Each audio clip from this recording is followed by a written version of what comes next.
الذين آمنوا استعينوا بالصبر والصلاة إن الله مع الصابرين ولا تقولوا لمن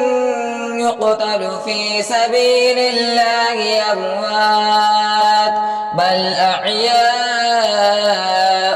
ولكن لا تشعرون ولنبلونكم بشيء من الخوف والجوع ونقص